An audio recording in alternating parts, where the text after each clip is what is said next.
राजमाता जिजाऊ यांच्या जयंतीनिमित्त काही सांगणार आहे. जिजाऊ यांचा जन्म 12 जानेवारी 1598 रोजी बुलढाणा जिल्ह्यातील सिंदखेड येथे झाला. त्यांच्या वडिलांचे नाव रघुजीराव जाधव व त्यांच्या आईचे नाव म्हसाळबाई होते. सन 1605 रोजी त्यांचा विवाह शहाजीराजे भोसले यांच्याशी झाला.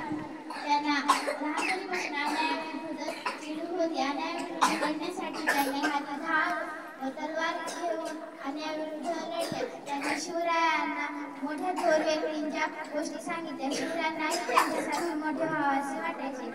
स्वराज्याच्या स्थापनेमध्ये राजमाता जिजाऊ यांचा फार मोठा योगदान आहे.